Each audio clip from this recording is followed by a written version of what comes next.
मतदान केंद्राध्यक्षाचा मतदान केंद्राच्या बाबतीत सर्वात महत्त्वाचा दस्तऐवज म्हणजे केंद्राध्यक्षाची दैनंदिनी अर्थात प्रिसाइडिंग ऑफिसर्स डायरी. केंद्राध्यक्षाची दैनंदिनी ही महत्त्वपूर्ण असल्यामुळे ती 4 प्रतीत बनवायची असते. एक प्रत मतदान यंत्र परत करताना त्याच्यासोबत एक प्रत पाकिटांसह आणि एक प्रत ही क्षेत्रीय अधिकाऱ्यांनी मागितल्यास त्यालाही द्यावी लागते आणि एक प्रत ही मतदान केंद्राध्यक्षाने स्वतःसाठी जपून ठेवावी लागते. मतदान यंत्र परत करताना ही केंद्राध्यक्षांची दैनंदिनी परत तपासून पाहिली जाते, त्यामुळे ती काळजीपूर्वक भरावी लागते. चला तर मग मतदान केंद्राध्यक्षाची दैनंदिनी बिनचूक कशी भरावी हे आपण या व्हिडिओच्या माध्यमातून पाहूया. मतदान केंद्राध्यक्षाच्या दैनंदिनीवर वरील बाजूला परिशिष्ट 11 मतदान केंद्राध्यक्षाची डायरी किंवा दैनंदिनी असे ठळक अक्षरात लिहिलेले असते. त्याखाली क्रमांक 1 मतदारसंघाचे नाव. लोकसभा विधानसभेच्या बाबतीत त्या मतदारसंघाचा अनुक्रमांक आणि नाव.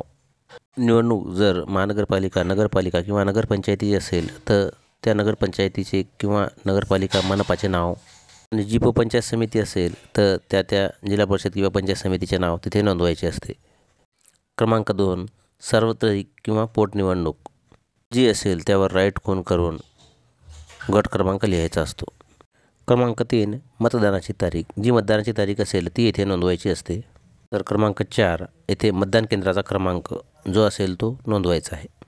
याच मुद्द्यात खालील बाजूस मतदान केंद्र हे कोणत्या स्वरूपाची इमारत आहे हे लिहायचे असते. यामध्ये क्रमांक 1 सरकारी इमारत, क्रमांक 2 खाजगी इमारत आणि क्रमांक 3 हा तात्पुरता निवारा. ज्या असेल त्यापुढे राईट अशी खूण करावी. यानंतर क्रमांक 5 स्थानिक मतदान अधिकाऱ्यांना नेमले त्यांची संख्या. या ठिकाणी शक्यतो निरंक असे लिहावे, कारण स्थानिक मतदान अधिकारी असतील यांची ही नेमणूक ही प्रशासनाद्वारे केली जाते, आपण स्वतः करत नाही, त्यामुळे येथे निरंक असे लिहावे. यानंतर क्रमांक 6 मूळ मतदान अधिकारी गैरहजर असल्यास त्याच्या जागी नेमणूक केलेल्या मतदान अधिकाऱ्याची नेमणूक आणि गैरहजेरीचे कारण. या ठिकाणी एखादा मतदान अधिकारी हा गैरहजर असल्यास किंवा काही आपत्कालीन परिस्थितीमुळे अचानकपणे कोणी आजारी वगैरे पडल्यास अशा काळामुळे गैरहजर किंवा इतर कारणे असल्यास ते येथे नमूद करावीत. यानंतर क्रमांक 7 मतदान यंत्र. यामध्ये क्रमांक 1 वापरलेल्या नियंत्रण युनिटांची संख्या. येथे कंट्रोल युनिटची संख्या किती वापरले हे लिहावे. शक्यतो आपण एकच वापरतो. त्यानंतर क्रमांक 2 मध्ये वापरलेल्या नियंत्रण युनिटांचे अनुक्रमांक येथे नमूद करावेत. यानंतर क्रमांक 3 वापरलेल्या मतदान युनिटांची संख्या म्हणजे बॅलेट युनिट जेवढे वापरले त्यांची संख्या आपण इथे लिहायची. उमेदवारांची संख्या अधिक असेल तर इथे बॅलेट युनिटची संख्या वाढते. जितक्या प्रमाणात आपण बॅलेट युनिट वापरले ते इथे लिहायचे आहेत. त्यानंतर क्रमांक 4 मध्ये वापरलेल्या मतदान युनिटांचे अनुक्रमांक, जे अनुक्रमांक आपण वापरलेले आहेत ते लिहायचे.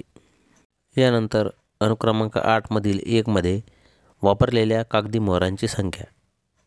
1 वापरली असल्यास 1, 2 वापरले असल्यास 2 असे लिहावे. त्यानंतर क्रमांक 2 मध्ये वापरलेल्या कागदी मोहरांचे अनुक्रमांक, जे अनुक्रमांक आपण वापरलेत ते लिहायचे. यानंतर क्रमांक 9 मध्ये मतदान प्रतिनिधींची संख्या आणि उशिरा पोहोचलेल्या मतदान प्रतिनिधींची संख्या येथे नमूद करायची आहे. जे मतदान प्रतिनिधी उपस्थित होते त्यांची संख्या वेगळी आणि नंतर उशिराने पोहोचले असल्यास त्यांची संख्या उशिराने पोहोचलेले आणि त्यापुढे अंक टाकून असे लिहावे. क्रमांक 10 मध्ये मतदान केंद्रावर मतदान प्रतिनिधी नेमलेल्या उमेदवारांची संख्या.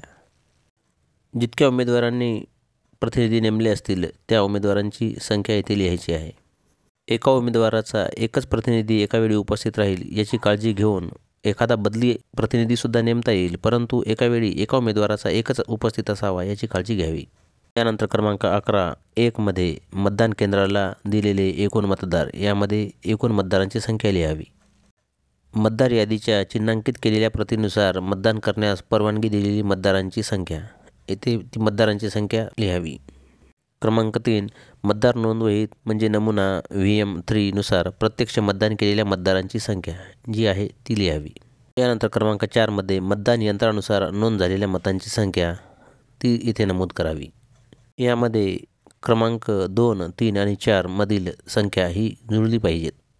डावीकडील खालच्या बाजूस मतदान अधिकारी क्रमांक 1 ची स्वाक्षरी असेल तर उजवीकडील बाजूला मतदार नोंदवहीचा इंचार्ज म्हणजे मतदान अधिकारी क्रमांक 2 ची स्वाक्षरी घ्यावी.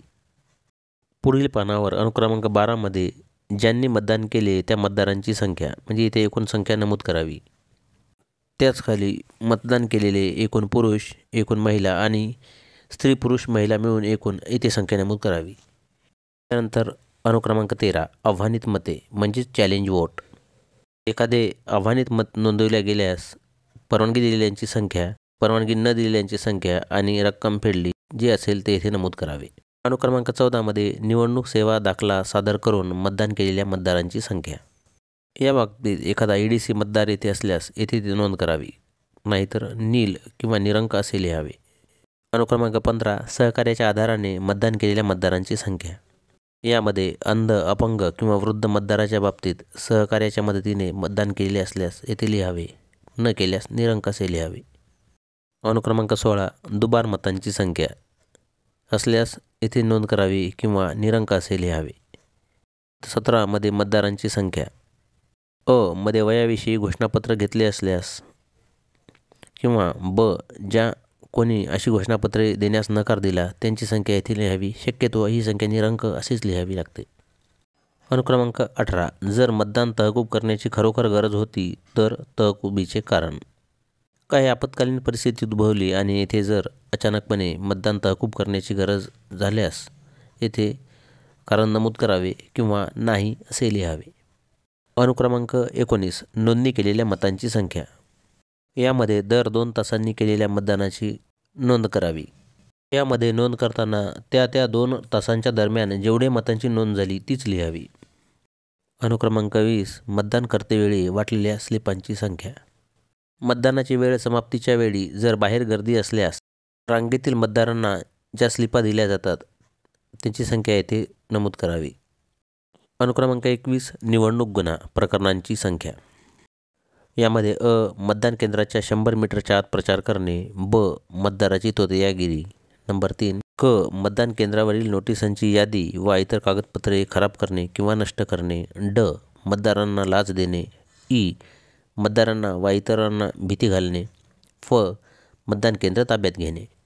अशापैकी एखादा निवडणूक गुन्हा उघडकीस आल्यास किंवा अशा प्रकारच्या प्रकरणांची संख्या येथे नमूद करावी आणि एकही गुन्हा घडला नसेल तर नाही असे लिहावे.